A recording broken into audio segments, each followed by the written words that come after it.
Wow, I just realized how much I dishonored myself with my ex-girlfriend. I basically continued to ignore things that she did that I wasn't down with in order to eliminate the possibility of us breaking up, which was my biggest fear.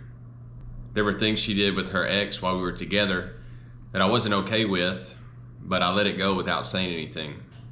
She said her and her ex were still friends and I would see them messaging sometimes on her phone.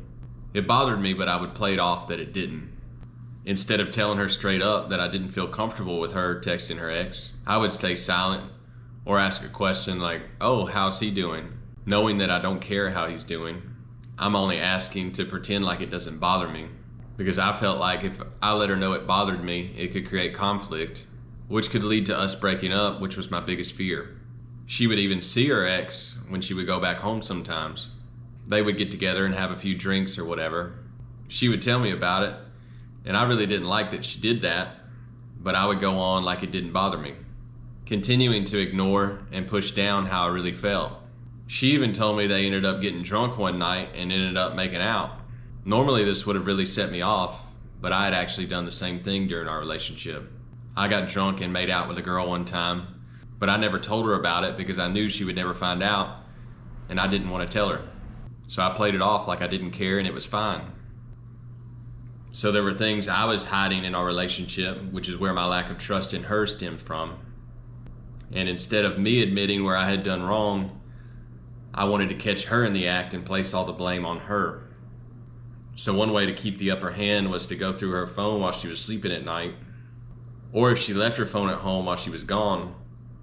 This ensured that I knew what was actually happening behind the scenes.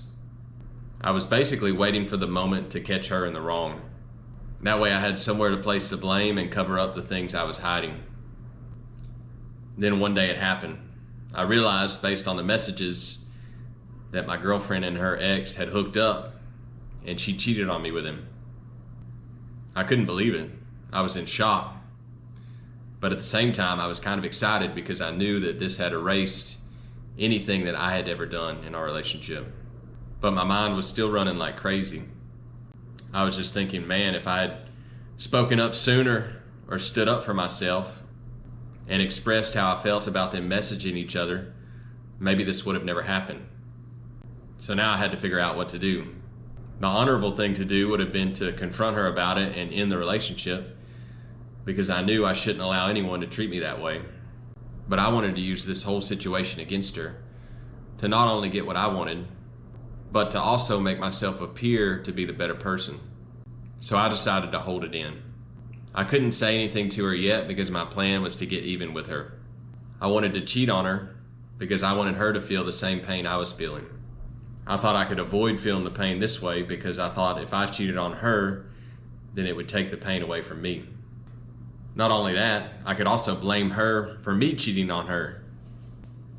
Like, well, it's actually your fault I cheated on you, because if you had never cheated on me, I would have never cheated on you.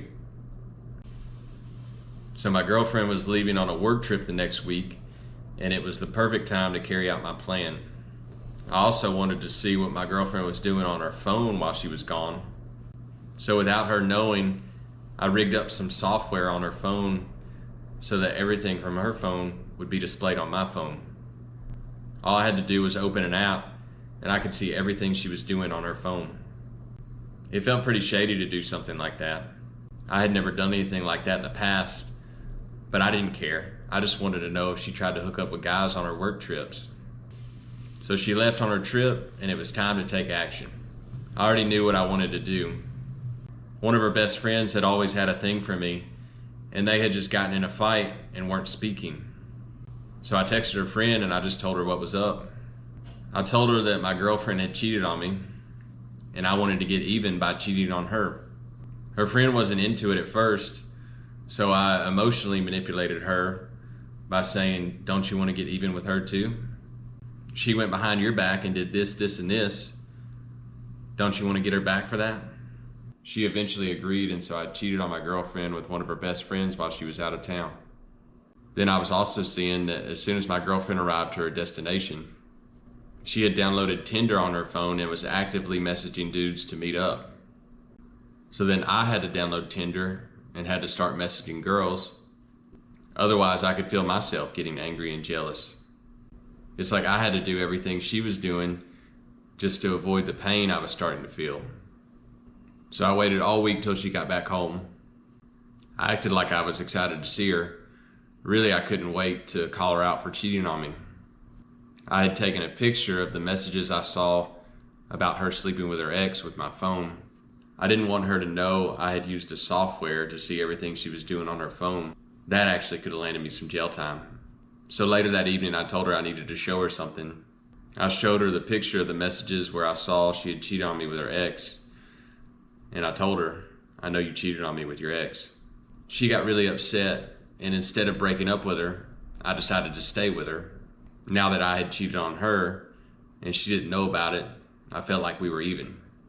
So I could place all of the blame on her and avoid the pain I didn't want to feel.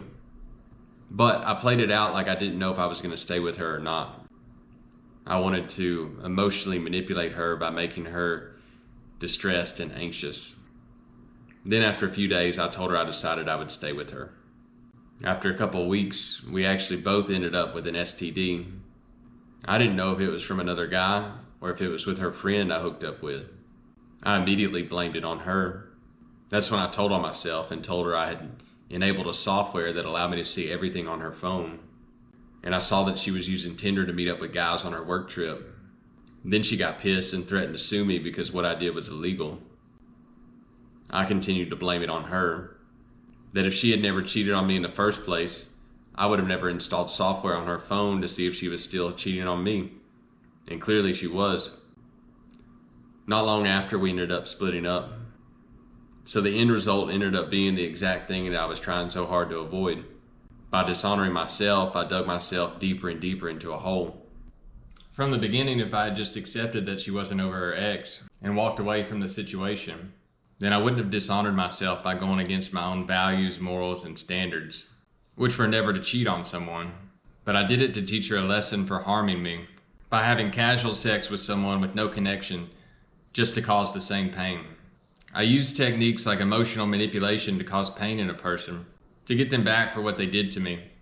When in reality, it didn't change how I felt, it just made me more bitter. How I was also able to allow a person to treat me that way, to disrespect me, not having boundaries set for myself, and quickly becoming a person I thought I would never become. Then spending 2 years of my life in this relationship, literally spending all my time stalking, obsessing over what she was doing, spying on her. 2 years of my life that I'll never get back. And then in future relationships, not being able to trust any girls going forward. At the start of meeting or dating a new girl, I would go out of my way to cheat on her as quickly as I could, to create a layer of protection in the event that she ever cheated on me. In some relationships, I even paid for prostitutes, as I wasn't able to find a girl quickly enough to cheat. And by doing this, I actually caused some severe pain in some genuine people that only ever treated me in a good way. So effectively, I was creating versions of this person I had become in other people that potentially created versions of me that went on to cause pain in others. The extent of what dishonoring myself has caused is most likely still playing out to this day. This is something I will never be able to fix, and I have to live with that. And now I'm seeing where these techniques of dishonor have played out with my family. In high school, I found out my brother was selling drugs, and I was the only one who knew he was selling drugs. I was always against drugs. I had seen what it had done to people and to families. At first, I tried to tell him what he was doing was wrong and how it harms people and destroys lives.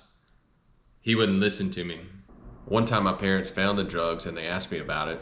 And knowing that I knew they were his drugs, I still lied to cover for him, saying that I knew it was his friend's drugs and they stashed it there to try to get him in trouble. After I covered for him, he started buying me gifts and new shoes quite frequently, even though I was against it and I knew the money was coming from the sale of drugs. I enjoyed receiving the gifts and wanted to continue supporting him. So now that he was rewarding me for protecting him, I saw another way that I could benefit from his situation. I decided to threaten turning him in so I could get drugs from him for free, mainly marijuana. I told him that if he didn't give me drugs for free, I would tell our parents and turn him into the police. I also needed a little money myself, so I made him share the profits with me. Since he was selling a variety of drugs, I convinced myself that the money I was receiving was from non-life destroying drugs like marijuana. But really he was selling cocaine, meth, and MDMA. I basically chose to ignore the fact that he was selling harder drugs so I could justify receiving the money. Sometimes I would even force him to provide the drugs for parties that I had. A few times he refused, and I again threatened to turn him into the police or to my parents if he didn't cooperate. I knew I wasn't honoring how I really felt. Deep down, I didn't feel great about threatening to blackmail him to get drugs and money. That actually felt pretty bad inside. But I was having so much fun that I ignored how I felt. I was actually becoming a more popular kid at school because I could get drugs for any friends or any parties that I had. It even helped me out with the ladies. I had become so popular that really I was living a life that I had never known. And now I actually had money to buy my own things and to do my own things, which I had never experienced before. And then the next thing I know, my brother said he decided he was going to stop selling drugs. Because at this point he was giving me so much money in drugs that he said it really wasn't even worth selling. So now I'm panicking because the reason I'm experiencing the popularity I'm experiencing is because my brother's selling drugs. So I tried to threaten him again to keep selling drugs. I was like, bro, if you stop selling drugs, I'm going to turn you in. I'm going to tell our parents that you've been selling drugs this whole time. But he didn't buy it this time. He said, F you, Nash. I'm not selling drugs anymore. If you want to continue living like this, you can sell them yourself. So I said, all right, give me all your contacts then. I'm taking it over. And if you refuse, then I will turn you into the police and tell our parents. So he gave me all the contacts, and now I'm the one selling drugs. Now I've dishonored myself so much to the point where I'm taking over the drug business and I'm the one selling drugs. As I got older, I got accustomed to this lifestyle and easy money where I would party a lot, pay for prostitutes, and eat expensive dinners out. In the end, it was me who ended up getting caught by the police and got arrested, and now having that on my record for the rest of my life. If I had just honored my truth from the beginning, then I would have never been arrested and my life wouldn't have been ruined. Wow, it's crazy how dishonoring myself just made things worse and worse and worse over time. I can't believe I went through that whole experience and took advantage of my brother like that.